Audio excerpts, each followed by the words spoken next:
Bem-vindos ao podcast Conexão com Irlan Melo. Hoje nós temos a honra de receber aqui o pastor Geraldo Rocha, que é o pastor presidente da Igreja Evangélica Assembleia de Deus do Brasil. E nós vamos trocar uma ideia e bater um papo, e eu tenho certeza que você será muito edificado. Quero te convidar a nos acompanhar nas redes sociais. O nosso Instagram é @irlan.melo e também o Instagram da Igreja Evangélica Assembleia de Deus do Brasil, que está aparecendo aí na sua tela. Pastor Geraldo, primeiro, obrigado pela presença, uma honra para mim estar recebê-lo aqui hoje. Gostaria de perguntar para o senhor, hoje, presidente de um ministério, né? Qual é a sensação que o senhor tem com essa responsabilidade que está sobre seus ombros? Pastor, em primeiro lugar, a sensação que eu estou tendo é de muita alegria de estar participando com você aqui, não é? Esse veículo de comunicação importante que a gente pede sempre a Deus que gere bons resultados para todos nós. E eu sei que o seu principal objetivo aqui é esse. Mas a sensação que a gente tem quando a gente assume um posto como esse, primeiro que a gente não planeja isso. Tudo vem de Deus. Amém. Então, eu sinto no meu ombro muita responsabilidade, aquele dever de querer fazer as coisas conforme a palavra de Deus, né? Uhum. Então, a gente fica buscando sempre aprimorar para fazer o de melhor. E, conforme eu te digo, responsabilidade não tem como fugir delas. Mas o maior peso que eu realmente tenho sobre meus ombros é isso. Mas me sinto felicíssimo em estar empenhado nessa nobre missão. Amém. Do reino de Deus, né?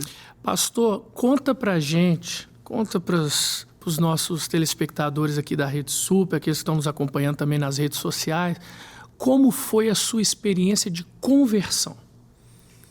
Pastor, é uma história que eu digo para você. Só depois que a gente começa a escrever que a gente consegue descrevê-la. Por quê? Porque a gente nunca espera um encontro como este, uma transformação na nossa vida.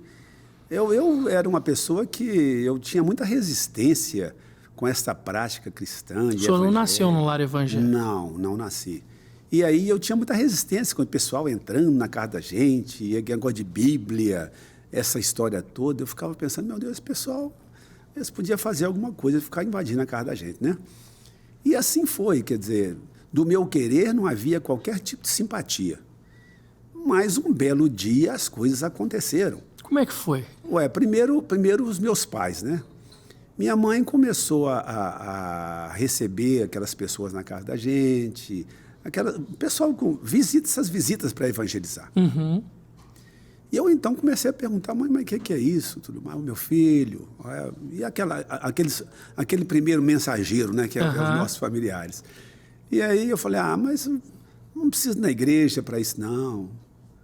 Rapaz, e um belo dia, você acredita? Olha como é que a coisa aconteceu comigo. Um dia, eu pegando a Bíblia dela por um acaso lá, eu encontrei um cartão de dizimista, para você ver, um envelope de dízimo. Peguei ele e falei, mãe, por que tem esse negócio aqui? Ela explicou, não, meu filho, isso aqui é porque a gente é um mandamento, aquela coisa toda. Ela explicou na maneira dela lá, como é que seria. Isso é dízimo. Eu falei, mas o que é dízimo? Ela então me explicou direitinho. Eu falei, então vou fazer isso também. Ó, pra você ver, eu vou fazer isso também.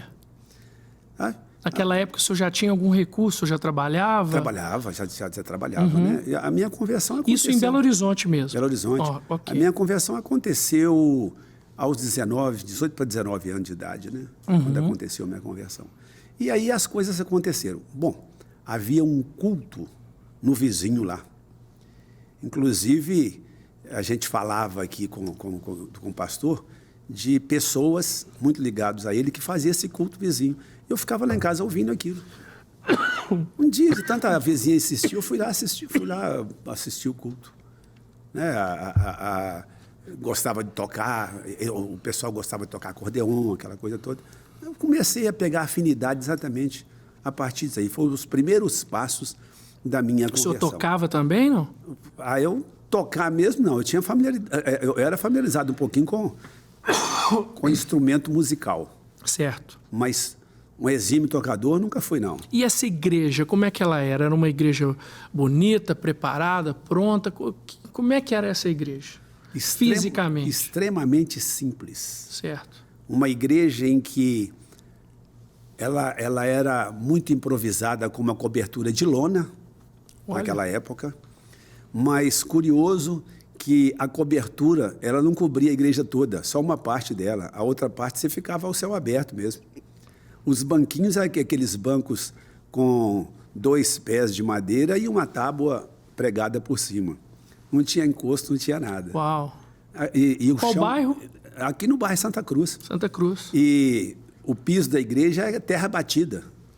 Então, se ajoelhava em cima da terra mesmo lá. Certo. Era uma coisa assim que deixa saudade na gente. Muita alegria, muito gozo de estar vivendo uma nova experiência de vida. Muito bom. E a presença de Deus, do Espírito Santo lá, como é que era? Imensurável, né? Verdade. Eu acho que na simplicidade você consegue absorver melhor tudo isso. Certo. Né? Você não... Tudo é novo, tudo é gostoso, tudo é agradável, tudo é bom. E ali dá a impressão de que você absorvia muito mais a presença e a glória de Deus ali, sabe? Então era diferente, porque você não selecionava nada. Uhum. Era tudo que vinha, era agradável, era bom. A gente caminhava, pastor, para você ter uma ideia. Eu morava ali no bairro de Araguá, na região do bairro de Araguá, e a gente atravessava a BR andando, caminhando, carregando às vezes menino nos braços, caminhava mais ou menos uma meia hora a pé até chegar na igreja. Uau. Para você ver esse espaço que a gente dava aí na primeira experiência da fé cristã. É interessante o senhor falar isso, pastor, porque assim, eu me lembro também, no início da minha caminhada cristã, chegou momentos que a gente caminhava 30, 40 minutos para ir na igreja, mas parecia que o tempo era tão relativo, né? Não era que a nada. gente não era nada, simplesmente estava ali e sempre tinha algum companheiro, alguém junto, conversando e tal. Então você ia com alegria, voltava com alegria. Nessa época, foi a época que o senhor conheceu sua esposa, não? Foi uma época assim, realmente isso. A gente, ela tem uma diferença de batismo de mim, parece que de 6 meses ou 1 ano por aí. Certo. A coisa foi bem construída. Uhum. Mas o senhor batizou primeiro ou ela primeiro? Eu batizei primeiro que ela, sabe? E aquele negócio, né? A gente chama assim de... O que se diz vulgarmente aí hoje, amor à primeira vista. Uhum. E eu fiz um propósito. Havia muitas propostas de namoro Certo. naquela oportunidade. Mas eu, vindo de uma transformação de vida, eu não queria aceitar mais aquele estilo de vida que eu tinha, de namorar, qualquer coisa, namorando ali, sem compromisso. Então, eu botei no meu coração um propósito. Falei, olha, a primeira que realmente me atrair ou atrair a minha atenção e que eu propor namorar, essa eu quero que seja minha esposa. O senhor não queria Não. namorar para casar. Não. O senhor já queria casar para namorar. Eu queria isso aí. E aí eu me resguardei de uma série de coisas. Certo. Dentre elas, eu resguardei-me até da liberdade, aquela liberdade exagerada para namorar. Uhum. Eu tinha tanta segurança que eu queria ter certeza que a nossa união fosse construída em cima de um amor real. Então eu falei, eu não quero que as aproximações, intimidade física, me atrapalhe a discernir se eu a amo realmente. E isso veio... Deu certo. Deu certinho. Nós já estamos aí aos nossos 47 anos de vida conjugal. 47, daqui a pouco o senhor está chegando às bodas de ouro. E você vai ser convidado. Amém. E quantos filhos? Eu tenho 3 filhos e 5 netos. 5 netinhos. 5 netos. Como é que é seu relacionamento com os netos, pastor? É aquela festa, toda vez que se vê, aquela festa contínua, né? Liberdade de vovô com neto, neto com vovô, é aquela benção. E sua família está no ministério também? Participando? Todos eles servindo a Jesus com alegria. É uma alegria, né, pastor, quando os filhos estão acompanhando os pais no ministério, né? Pastor, é incomparável. Quantas vezes o senhor não tem que orar por pais e mães que pedem oração pelos seus filhos que um dia estiveram na presença de Deus e hoje já abandonaram? Verdade. Isso, as experiências são muitas nesta área. Quando você, então, passa a ser mais servo de todos, né? Porque eu creio que o pastor é isso, quando ele é separado para pastorear, significa que ele agora se tornou servo de todos. Então, você exerce isso com muita frequência. faz parte do nosso dia a dia. Você pastorear a família, você pastorear vida conjugal, você pastorear jovens e tudo isso. Esses conflitos, pastor, hoje ainda digo que ele está muito mais acentuado do que antes. Certo. Não é? Aquilo que nós conhecemos antes, nós duvidávamos muito que poderia estar no nível que está hoje, infelizmente. Então, conflito familiar, pais, às vezes sofrendo pela má conduta dos filhos, porque hoje, se você confiar que você é o único instrutor da sua família, é uma mera ilusão, porque não é. Não é, mas não é mesmo, né? Nós instruímos, mas tem outras instruções também paralelas. Pastor, sua família toda no ministério, graças a Deus, seus filhos, seus netos, qual seria o conselho que o senhor poderia dar para aquelas pessoas que estão no ministério e não perderem os seus filhos para o mundo, não perderem os seus filhos para as drogas, mantê-los dentro da igreja? Qual é um conselho que o senhor pode dar para essas pessoas? Olha, pastor, é claro que cada um tem a sua experiência própria, mas o que eu sempre deixo nas oportunidades que eu tenho é que o primeiro passo é você estar sempre acompanhando a evolução nessa era atual que nós estamos vivendo, a evolução das influências que nós temos recebido. É aquilo que eu sempre digo. A pessoa acha que ele colocando o filho, expondo ele a uma boa instrução no bom colégio, que o resultado vai ser 100% perfeito. Negativo, porque ele está recebendo instrução e não educação. Correto. Aí a necessidade da gente estar atento, cumprindo sempre a nossa parte como conselheiro, como pai.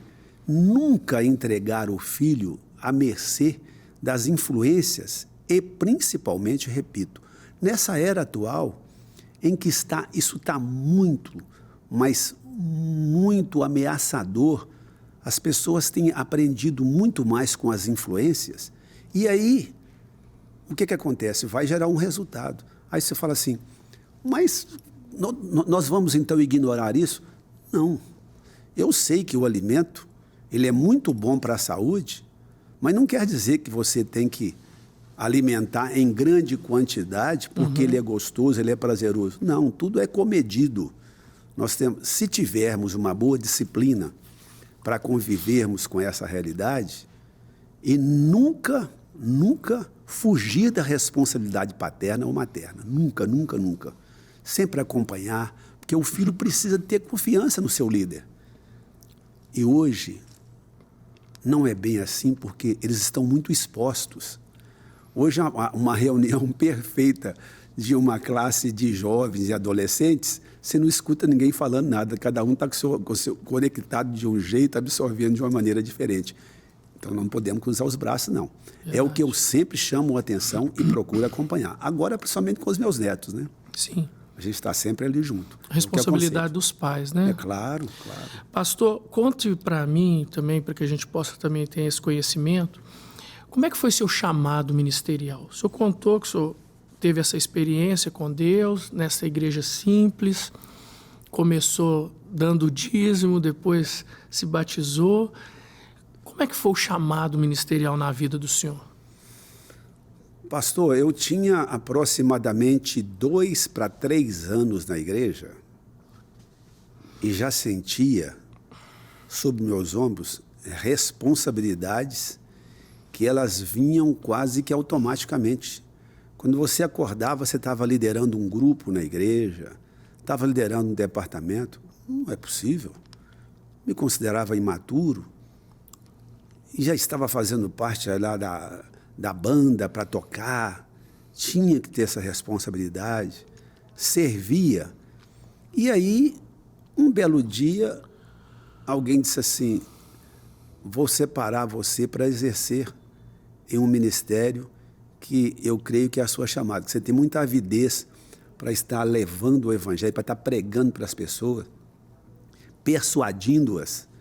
E parece que quando você está solto no campo, persuadindo, levando a palavra às pessoas, você se sente muito em casa. Então, nós vamos te qualificá-lo como um evangelista e tal. Então, você imagina, 3 anos e pouco, eu já tinha essa incumbência, muito novo, sabe? E aí eu, aos poucos, fui amadurecendo e entendendo de que eu estava fazendo parte de uma vocação que eu não havia nunca planejado e jamais sonhado para que isso acontecesse. Então, a vocação, eu acredito que era assim, ela é automática, sabe? Ela vai acontecendo na nossa vida. Como é que veio essa convicção no seu coração? Exatamente com os próprios resultados colhidos. A gente, pastor, eu tenho isso, quando você vai falar do amor de Deus ou levar o evangelho para alguém, você sente vamos dizer assim, um ardor ardendo no seu coração do desejo de você ver aquela pessoa absorvendo, recebendo aquilo e gerando resultado. E o retorno mais positivo é você ver aquela pessoa se transformando. Sabe? Então, isso é algo que sempre te motivou. Muito, muito, muito. Não tem coisa melhor do que você falar para alguém dos seus problemas, das suas lutas, e aquela pessoa se render diante daquele poder. E quando é que o senhor foi consagrado ao ministério pastoral? Tem quantos anos? Isso aconteceu em janeiro de 1983, quando eu fui separado para o ministério pastoral. Mas então, o senhor completou 40 anos de ministério pastoral já. Exatamente. No entanto, a gente já atuava no ministério pastoral, porque a gente já pastoreava igrejas. É o que eu falei para você, a ascensão foi dessa forma. De fato, não de direito. Não, só de fato. A responsabilidade existia. A gente adota muito isso, nós, principalmente da Assembleia de Deus, nós adotamos muito isso, que você separa quando você tem convicção que a pessoa tem a chamada. Certo. Sabe? Não é você dar ao indivíduo um título e esperar que ele tenha sucesso, não. Você tem certeza que ele tem vocação para aquilo. Hoje o Ministério Igreja Evangélica Assembleia de Deus do Brasil tem igrejas tanto em Belo Horizonte quanto em Minas Gerais, no Brasil e até fora do Brasil. Até fora do Brasil, exatamente. O senhor tem ministério fora do Brasil, na Bolívia? Não, por enquanto estamos limitados só no Paraguai. Paraguai. Não sei se você sabe, mas o Paraguai não tem 2% de evangélico no país. É mesmo? Quer dizer, o campo é grande. Muito grande, muito grande. E hoje, pela graça de Deus, nós estamos dentro do Paraguai, tanto na área urbana, como na área rural e até em aldeias indígenas. É mesmo. Temos bênção, glória a Deus. Lá, graças a Deus. E em Minas Gerais, quantas cidades? Em Minas Gerais nós temos... Pastor, fica até difícil para eu dizer isso aí com muita precisão, mas nós temos aqui o vasto campo no Triângulo Mineiro, nós temos depois um campo voltado aqui para a região de Divinópolis, depois descendo para o lado aí de Governador Valadares, aí Ipatinga, Manhuaçu, aquela região ali, toda, sabe? E aí cidades pequenas, cidades maiores. O senhor tem noção de quantos pastores, obreiros, o senhor tem na sua responsabilidade, que o senhor lidera no total? Centenas, né? Falando por estimativa, eu acredito que nós devemos ter 360 pastores. Uau! Hoje. É uma responsabilidade grande, né, pastor? É sim. Embora gratificante, mas é uma responsabilidade. E pessoas com histórias de vidas diferentes, tempos de conversão diferentes, tempo do ministério diferente, como é que faz para conseguir conciliar essas ideias e essas pessoas para que elas possam caminhar de acordo com a visão do ministério? Primeira coisa que eu adoto muito é nunca mudar a minha convicção, a minha linguagem. Sempre implementá-la de maneira tal que se conserve isso e a pessoa adquire confiança na sua liderança. Não é senão eu vou ter um diálogo para um, outro para outro, para outro, e chamá-los para a gente estar sempre padronizando isso. Por quê? Se você diversifica muito, desculpe a expressão aí do exemplo, mas torna-se como uma coxa de retalho, né? várias cores ali. Então, a gente luta muito para isso. É claro que o ser humano, ele tem as suas características, ele tem liberdade de pensar diferente e tudo, mas a gente luta, é desafio, não é brincadeira. E as pessoas, às vezes, têm as suas convicções próprias e querem defendê-las como a sua própria tese, né? Certo. E a gente tem que chamar para dentro da Bíblia e dizer, tá, mas nosso padrão é aqui, o nosso manual de instrução é aqui. Não adianta, você pode até achar que o azul é azul, mas não é tão azul assim, não. É por aí. Entendi. E aí, por exemplo, no que o senhor falou do lado do Paraguai, ali é uma missão da igreja ou já é uma igreja consolidada? O senhor entende ali como missões? Qual que é o entendimento da igreja nesse trabalho lá do Paraguai? Ali nós temos assim denominado como um campo missionário. Uhum. Por quê? Porque não é da nossa origem, nem é do nosso país e nem tem a nossa mesma cultura. Então, é um campo de ação missionária, é um campo missionário onde nós atuamos ali com a missão de levar um evangelho, mas ao mesmo tempo também adaptá-los à nossa mensagem, à nossa pregação. Entendi. Não é transformar o Paraguai em um brasileiro, não. Uhum. Mas é transformar a fé dele numa fé genuína cristã. Entendi. Fazendo assim, eles mesmos reproduzem também para os seus pátrios lá, né? O senhor tem planos também de expansão dessa missão para outros países da América do Sul? Ou o senhor está focado somente ali no Paraguai?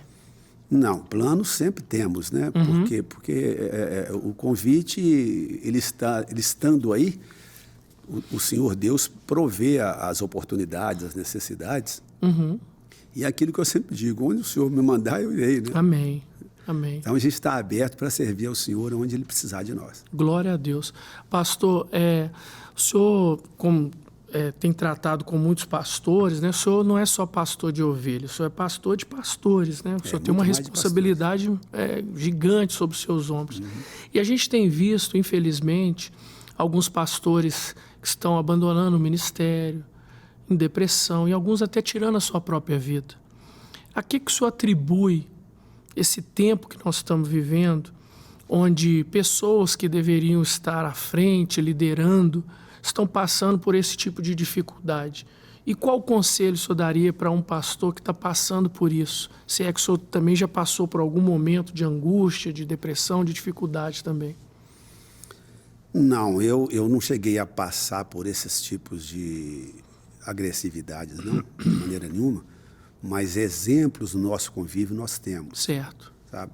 Isso prova, uma certa vez a gente leu numa revista, dizendo que o modus vivendi, a maneira de viver das pessoas, se encontra os que são mais agredidos pela doença psicossomáticas, tem sido a função pastoral. É por incrível que pareça. É que mais absorve o grau de estresse, essa coisa toda. Mas eu vejo em tudo, eu sempre tenho isso na minha vida também da seguinte forma. Surgiu alguma coisa para me desafiar, eu tenho que buscar de imediato um refúgio nas minhas convicções espirituais que eu tenho para com Deus. Então, existem pessoas que eu acredito que elas absorvem muito o problema e o guarda dentro de si, e isso eu acho que pode ser um grande inimigo para nos levar a situações dessa ordem. E é bem possível que as pessoas enfrentem esses quadros dessa maneira. É bem possível que a pessoa perca o equilíbrio e, diante de tanto confronto, ele pode chegar a um ponto até de um suicídio mesmo. Isso é possível. Mas o meu conselho, sempre, você participa de reuniões, a gente fala uma linguagem bem franca, mostrando para eles sempre essa ideia de nunca descuidar, de manter o seu equilíbrio espiritual, de manter a sua convicção cristã. Aquele momento de afinidade com Deus nos ajuda muito. Uhum. Sabe, eu sou aquela pessoa, o seguinte, que eu parece que eu estou andando sozinho, mas eu crio aquela sensação para mim de que ele está sempre do meu lado, eu me refugio sempre nisso. O senhor usou uma expressão que eu acho que é importante a gente poder falar um pouco mais sobre ela, que é a questão de psicossomático. Né? Ou seja, são várias circunstâncias que vão se somando até chegar no resultado. Verdade. O senhor entende, às vezes nós vivemos no meio evangélico pessoas que espiritualizam totalmente o que acontece. E outros que entendem que nós também podemos ter acesso aos médicos, a um psiquiatra, a um psicólogo, a um terapeuta. Nesse ponto de vista, uma pessoa que tem passado por essa dificuldade e apenas o aconselhamento não tem sido proativo para se solucionar, ou a oração, o senhor acha que vale a pena, nessa circunstância, a pessoa também procurar uma ajuda médica? Pastor, sou plenamente de acordo. São profissionais qualificados para esse fim. E se eles foram qualificados, porque antes disso surgiu o mal, né? Surgiu a doença. Verdade. Então, o conselho ele é muito bom, mas você aconselhar alguém para procurar um profissional também qualificado é um conselho também, certo? E existe isso, nós somos agredidos, pastor. Essa era atual, desculpa eu estar falando sempre disso, mas essa era atual é uma era desafiadora para a gente. É muita coisa. Eu costumo brincar e dizer o seguinte, que às vezes nós percebemos que o nosso HD está cheio, já não cabe mais nada. E a gente começa a viver no automático, fazendo as coisas tudo sem imaginar, sem visualizar aquilo. E aí, com facilidade, foge algumas informações de nossa mente. Então, a gente tem que preocupar com isso. E tem muitos pastores, pastor, desculpa te cortar, que eles estão, assim, numa vida de ativismo tão grande que eles esquecem da sua saúde. Não é verdade? Sim, verdade. Pastores que não têm férias, pastores que não fazem exames periódicos, pastores que não cuidam da sua glicose, da diabetes, pastores que não cuidam do seu sobrepeso.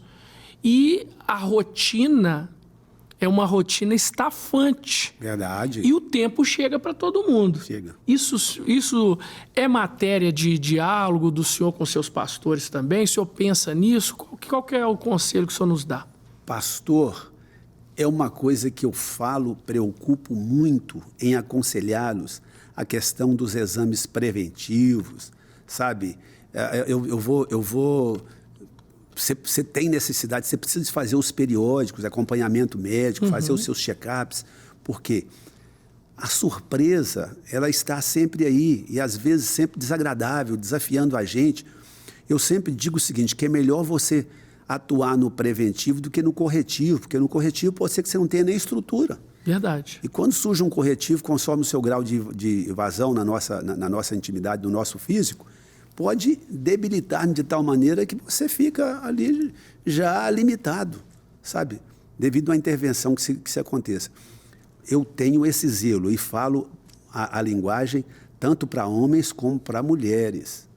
É necessário, principalmente depois de uma certa idade, não pensa você que você não está suscetível a esse tipo de agressividade, porque você está. E aí é recorrer aos profissionais de saúde, tanto em áreas emocionais, essas coisas, como também em áreas físicas mesmo. Tem que cuidar, sim.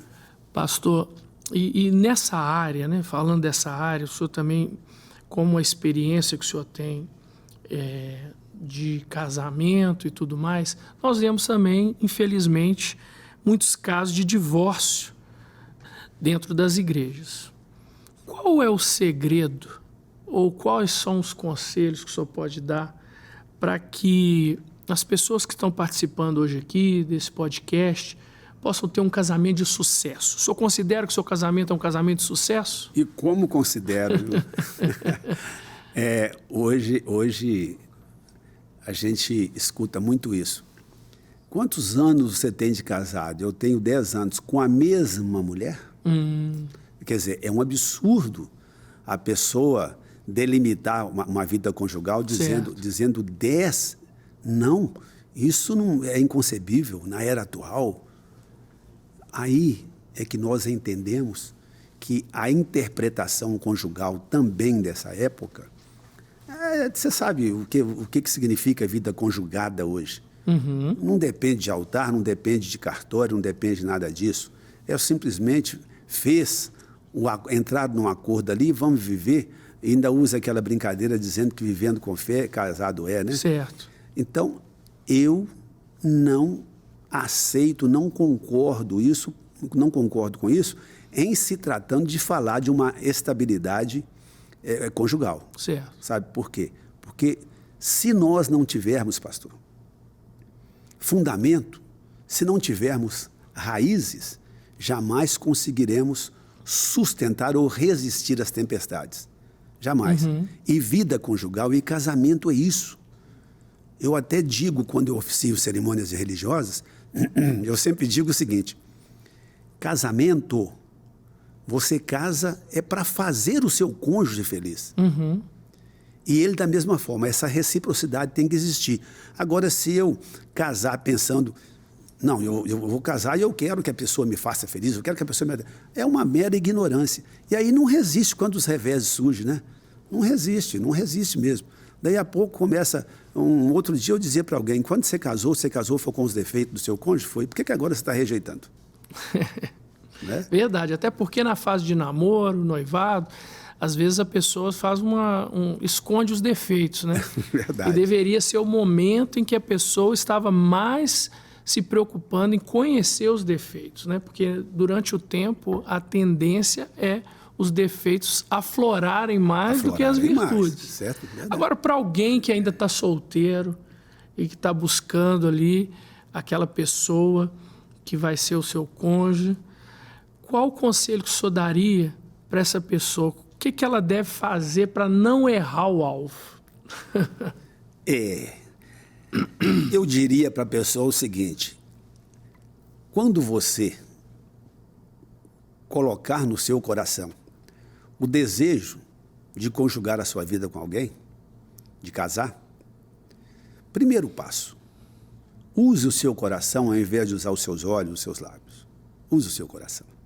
Segundo, procure sempre alguém de referência que sirva para você de exemplo, para te convencer que o casamento ele é divino, ele é santo, ele é bom. Agora, se nós ignorarmos esses tipos de práticas, certamente nós teremos problemas. Ou, a saber, se a pessoa fizer da união conjugal apenas uma aventura, eu vou arriscar. Se der certo, bem, se não der, amém. Bom, a lei do divórcio está aí. Então, eu separo. É uma mera ignorância, é preferível a pessoa repensar. E é o que eu aconselho para todos aqueles candidatos a essa vida. Eu sempre digo dessa forma: você é cristão, você é servo de Deus? É. Então você tem um Deus que te orienta, que fala com você. Você tem uma fé cristã que te educou para o caminho certo. Você sabe muito bem o que representa o sexo oposto para você. Então, tenha esse cuidado, mas quando pensar em assumir um compromisso conjugal, tenha primeiro certeza de que os corações estão se unindo. Antes de unir os corpos, primeiro tem que unir os corações. Pastor, eu já fiz muito curso de noivos, né, na igreja, né? Dando instruções para os noivos e tal. Uma das alegrias que eu tenho, e às vezes as pessoas assustam quando eu digo isso, é quando durante o curso de noivo o casal decide não casar. Eu fico feliz. As pessoas pensam assim, mas por quê? Porque é muito melhor você terminar um relacionamento de namoro ou noivado do que passar por um trauma do divórcio. Às vezes os sinais são claros. Por exemplo, um gosta muito da família, o outro já quer a família distante. Um gosta de trabalhar, o outro não gosta de trabalhar. Um tem sempre uma opinião contrária do outro e vive discutindo durante o namoro, durante o noivado. Outra situação, está dando tudo errado, se separa. Aí depois não, vão voltar e já casa imediatamente. Outro problema. Ou então, acontece uma situação de que a pessoa ela deseja morar num local distante da família e a pessoa é muito próxima da família. Então, são situações que muitas vezes nós, pastores, enxergamos e tentamos mostrar para o futuro casal. E o futuro casal, às vezes, insiste e depois vem para o gabinete pastoral para chorar porque não deu certo. Acontece com o senhor também ou é só comigo? E como acontece? E como acontece, né? Aquela questão. Eu ainda sou um pouco mais extremista, que eu digo o seguinte, escuta, quando você escolheu o seu cônjuge, tanto o rapaz quanto a moça, que você teve intenção de namorar, você chegou e compartilhou a sua intenção comigo, com o seu pastor? Você disse para ele o seguinte, pastor, eu estou pensando em namorar e os meus olhos foram direcionados para aquela pessoa. E aí? Você chegou a dizer isso para ele? Porque ele é o seu conselheiro, ele é o seu guia espiritual. E agora que você vem chorar? Agora é tarde, está tudo errado, você tem que voltar no princípio e recomeçar tudo de novo. Por quê? Lembre-se, pastor, isso aí que você está dizendo é uma realidade. Lembre-se de que nós temos temos que buscar essas orientações naqueles que são os nossos líderes, as nossas referências, não é? Agora, se o pastor tem problema também de vida conjugal, a mesma coisa, ele não serve como a minha referência para me aconselhar, de maneira nenhuma. Mas não é poucas as vezes que a gente lidera esse tipo de instrução, não é? Para candidatos ao casamento, e eu ainda falo, olha, eu quero que o senhor ministra, que o senhor faça o meu casamento. Então, vocês vão passar pelo menos uns 2 meses comigo no escritório lá. Nós precisamos conversar bastante isso aí. E uma palavra que eu uso muito com eles chama-se cumplicidade. Verdade. Não adianta. Falou, agora deixa de usar o pronome possessivo eu e usa meu. Aliás, nós. Ao invés de falar meu, é nosso. Isso. Vamos entrar por esse caminho aí, porque vamos começar a conjugar esses tipos de verbos aí. As pessoas entram no casamento, uma das coisas importantes também, que eu costumo sempre dizer, eu acho que vale a pena a gente repetir aqui também, é que elas começam uma nova vida. Então, sim, claro. É claro que tem questões do passado que precisam se adaptar, mas isso vai acontecer com amor. Claro. Não é verdade? Claro. Então, às vezes, o marido tinha o costume, quando solteiro, de ter uma determinada prática de esporte ou amizade, só que agora ele tem uma esposa.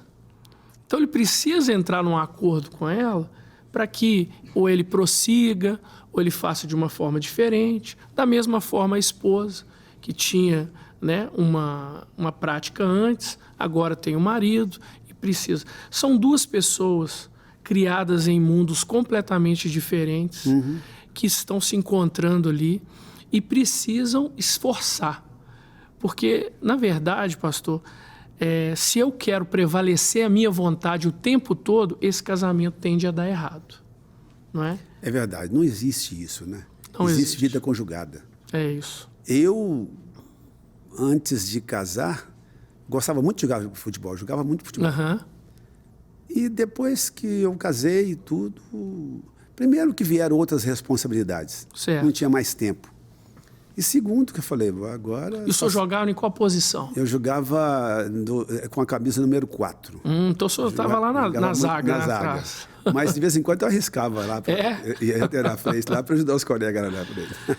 E aí depois o senhor deu um tempo? Depois dei um tempo, porque eu falei, agora já não dá. E agora quando tem um congresso de jovens, assim, mesmo assim, o senhor não anima, não? Hoje a estrutura física, só a mente que está boa, mas o corpo não responde muito. É engraçado isso, né? O tempo vai passando, a gente acha que tem a mesma capacidade de antes, mas o corpo não responde. O corpo não responde, ele não obedece a gente mais.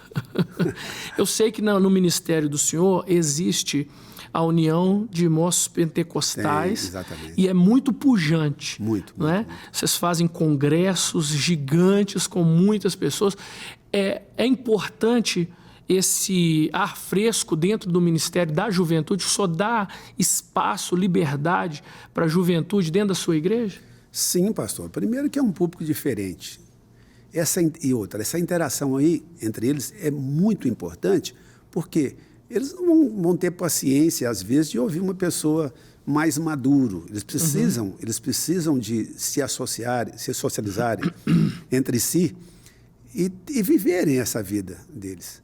Você vai ver que há uma diferença muito grande quando você faz um congresso de mulheres, um congresso de homens e o de jovens. São ambientes diferentes, são situações diferentes. Então, a gente tem que proporcionar isso e nunca ignorar de que esses públicos estão no nosso meio, que eles têm que ser tratados dentro da sua faixa etária, dentro da sua conduta, né? Deixando que eles possam se expressar. Exato, e nós temos ganho com isso. Sim. Porque eles nunca perdem essa motivação. No último congresso que eu participei, inclusive, eu achei muito interessante que tinha uma artista lá que pintou uma árvore. Sim. E cada um dos jovens pegava a sua impressão digital e colocava ali na árvore.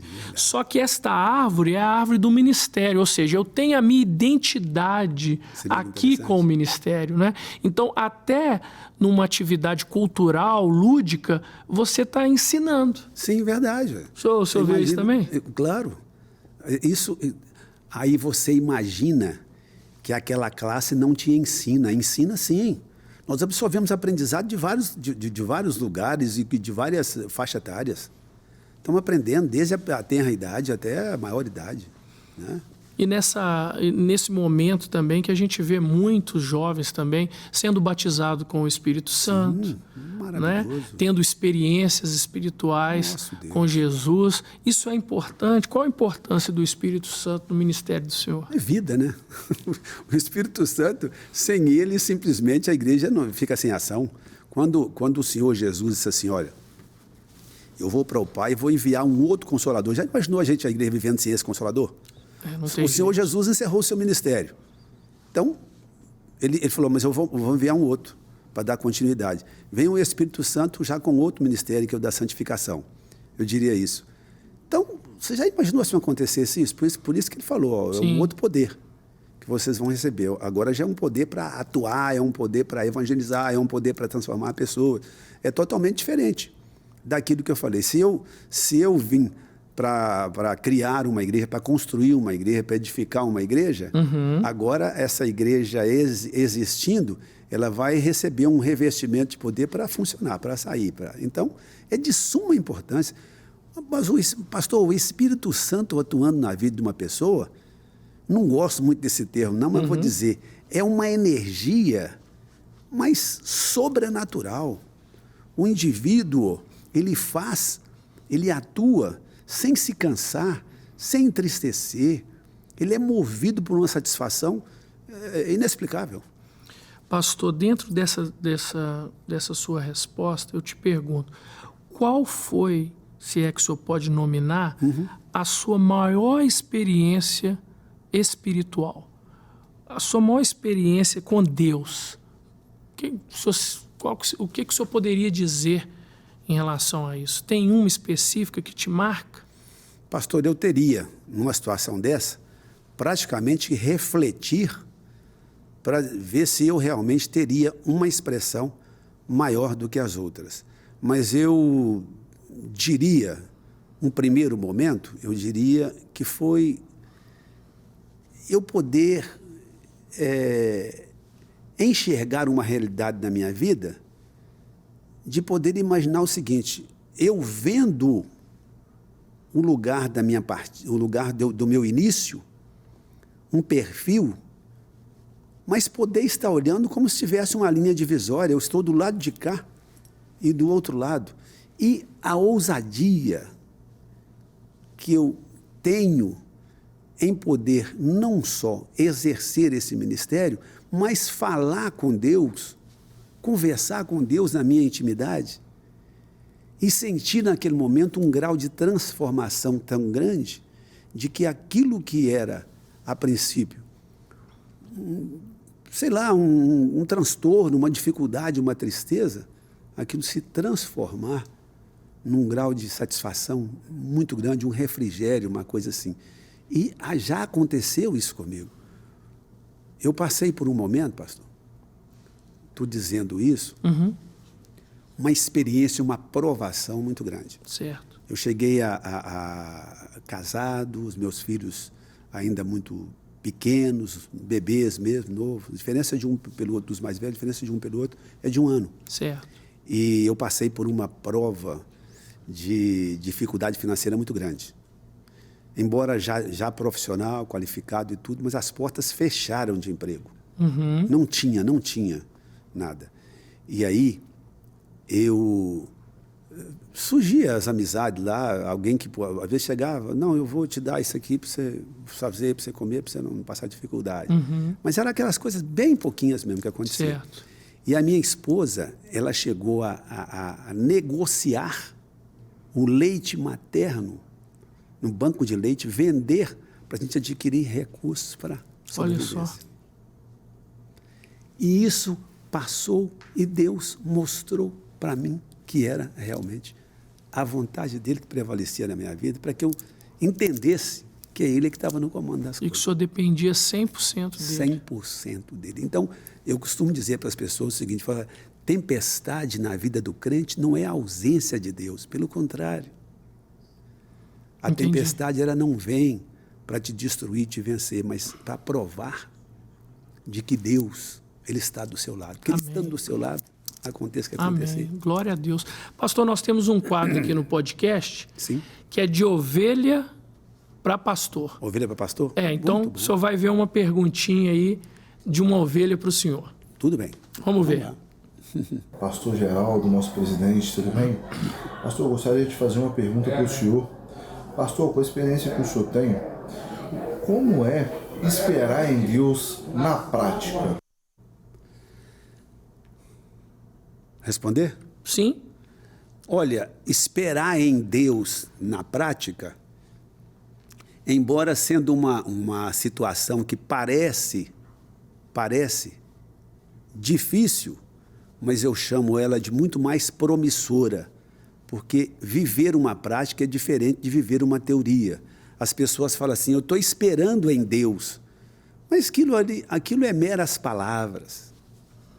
Esperar em Deus, para mim, é você não sair do seu lugar que Ele te colocou. Entendi. Né? Aconteça o que acontecer, mas você tem certeza. É alguém falar assim, mas você está esperando nesse Jesus que faz tanto tempo que você fala que Ele vai voltar, e Ele não vai voltar coisa nenhuma, você fala assim, Ele vai. Glória a Deus. Ele vai voltar, eu tenho certeza disso. Isso eu chamo de esperar em Deus na prática. Amém. Nada me tirar da minha convicção. Sim, porque muitas vezes as circunstâncias, né, nos fazem Sim, verdade. ir para um lado ou para o outro. Agora, se você tiver realmente a convicção, você espera, confia que Ele vai agir no tempo oportuno. É verdade. É o que diz o salmista lá, né? Os que confiam no Senhor são como um monte de Sião. Um monte não sai do lugar de jeito nenhum, né? Certo. Vamos para um próximo vídeo. Mais uma pergunta. Gostaria de fazer uma pergunta para o senhor, pastor. Pastor, o que está faltando nas igrejas nos dias de hoje? Obrigada. Olha, faltando nas igrejas nos dias de hoje, interessante que eu tenho um versículo que me diz assim, por se multiplicar a iniquidade, o amor de muitos esfriaria. Eu acho que o que está faltando é esta essência que nós chamamos de amor, mas não estou falando de amor ao próximo, estou falando de amor, esse amor que vem do alto para nossas vidas, para você viver realmente disso. Porque é uma essência da igreja que identifica ela muito com o divino, com o espiritual. E hoje estamos vivendo muito mais socialismo na igreja do que espiritualidade. É mesmo, o senhor entende isso? Eu entendo. Hoje se preocupa muito mais em viver um social, em viver um benefício que ele só atende os nossos anseios, as nossas vaidades, os nossos orgulhos, do que exatamente ao espiritual que está diretamente voltado para aquele que nos garante, que nos ajuda, que nos abençoa. E a igreja sem isso, para mim, ela está muito deficiente. Eu te digo, pastor, que as obras que tanto nós, servos de Deus, quanto a igreja, as obras das nossas mãos precisam apontar para Jesus. Sim.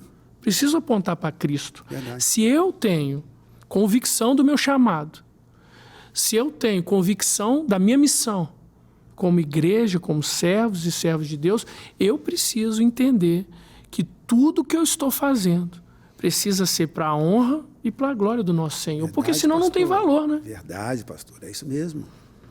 E outra coisa, pastor, que eu queria te falar antes da gente poder caminhar para o encerramento, é que dentro desta palavra que foi dito, né, a igreja, ela, como o senhor disse bem no início, né, ela não pode perder os seus valores. Não Ela pode, precisa manter as suas convicções. Infelizmente, nós vemos, por exemplo, igrejas fora daqui, igrejas, não quero falar especificamente, mas, por exemplo, na Europa, tem igrejas que se transformaram em discoteca. Por quê? Porque aquelas pessoas que estavam ali, talvez, perderam as suas convicções e permitiram que situações acontecessem que não deveriam acontecer. Então, ainda mais o senhor que está na frente de um ministério, é muito importante que o senhor mantenha as convicções que são aquilo que é a palavra de Deus, né? Verdade, verdade. Certíssimo. A gente, sem convicção, né? Eu diria, você vai ser apenas um reprodutor de palavras de outros, essas coisas todas. É verdade. A convicção tem que existir. Eu alegro muito quando Jó fala assim, em algum momento, né? Depois de vários instantes, ele diz assim, eu sei que o meu Redentor vive. Amém. Quando ele diz isso, olha a mente dele que eu entendo. Ele falava de um parente redentor que em qualquer circunstância da vida, em qualquer momento, ele saberia que ele tinha que estar presente. Verdade. Por quê? Porque era assim, era o determinado. Então, exatamente ali, não demorou muito, e ele pôde perceber. Tanto é que ele usa essas palavras. Eu conhecia o Senhor por ouvir falar. Verdade. Mas agora os meus olhos contemplam, os meus olhos veem. Então, essas coisas, pastor, é bom a gente lembrar, é bom a gente nunca esquecer as nossas convicções. Se ele falou, eu não tenho que questionar, eu tenho que crer. O caminho é esse. E ele diz, né? Ainda que ele me mate, nele esperarei. Nossa fé, nossa confiança e esperança vem do Senhor. Olha a convicção do homem desse, pastor. E chega aí, ele repõe tudo para ele o dobro. É verdade. Só não deu 2 esposas porque não estava errado, não podia, né? Meus amigos, olha aqui, ó. Tem este livro que é uma Bíblia de estudo da mulher. Você que está assistindo esse programa que também está sendo reproduzido no meu Instagram, @irlan.melo. Você faça um comentário, me segue lá, faz um comentário e escreve assim, eu quero, que você vai ter a chance de ganhar esta Bíblia de estudo feminina, mas para os homens também, nós vamos ter a Bíblia de estudo da Reforma. Segue lá no Instagram, no nosso bate-papo aqui, faça o seu comentário e escreva, eu quero, e você pode ganhar também, tá bom? Pastor Geraldo, mais uma vez eu quero agradecer esse nosso bate-papo aqui, eu sei que para mim foi uma bênção, espero que para as pessoas que estão nos acompanhando também possam ser edificadas. Amém, glória a Deus. E que o senhor possa fazer suas considerações finais aí para que a gente possa encerrar esse dia de hoje aqui. Obrigado. Pastor, eu vou voltar ao princípio, a minha grande satisfação de saber que a gente participa de um veículo de grande importância, de grande expressão e que ele vai gerar bons resultados, né, pelo meio da comunicação. Então, tudo que nós pudermos fazer usando o veículo da comunicação, nessa era virtual, isso para nós vai ser muito bom, de grande proveito, muito eficaz para os nossos resultados. Porque você não está aqui simplesmente para fazer nenhuma propaganda de você, nem tampouco para se projetar em mídia e nada disso. Você está aqui empenhado simplesmente em fazer um trabalho dessa monta aí, que eu acho de grande importância. Por isso, meu irmão, a minha observação principal aqui é o seguinte: prossiga, continue. Amém. Que nós não podemos imaginar, mas são tantos e tantos que estão do outro lado, precisando disso, precisando desse encorajamento, dessas convicções, dessas nossas experiências. Então, meu irmão, é só Deus para continuar te abençoando aí, e eu tenho certeza que vai ser assim. E precisando de nós estamos aqui para sempre alegrarmos juntos e dividir nossa experiência junto um com o outro. Glória a Deus, pastor. Que Deus abençoe seu ministério, Amém. Sua família, sua saúde. Que o Espírito Santo possa dar ao Senhor sempre uma visão clara daquilo que Ele tem para a sua igreja. Amém, que o Senhor continue sendo essa pessoa que inspira todos nós, né? Um modelo para mim, um conselheiro que eu tenho. Amém, e eu tenho certeza que o Senhor se lembrará, como sempre o Senhor diz, de mim nas suas orações, que a gente precisa muito, Amém, viu? pastor. Amém. Quero agradecer você que está nos assistindo aqui também agora, participando desse momento. Que Deus abençoe sua casa, que Deus abençoe sua família, que Deus te dê saúde e que todos os seus sonhos possam ser realizados. Espero você aqui na próxima semana na Rede Super. Um forte abraço.